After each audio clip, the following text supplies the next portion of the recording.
and 5. Ayan, ha? Kinagdi kayo naman boys, ha?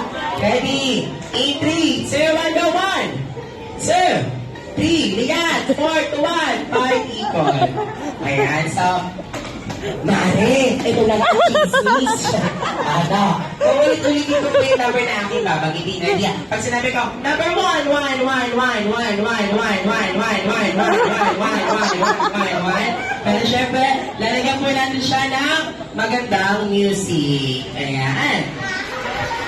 Boys, itaas po ninyo ang inyong mga kamay. At i-revise at sabay-sabay ninyong sabihin ang salitang, wow. Wow. At ilagay mga kamay sa beba. Ayan na, ha?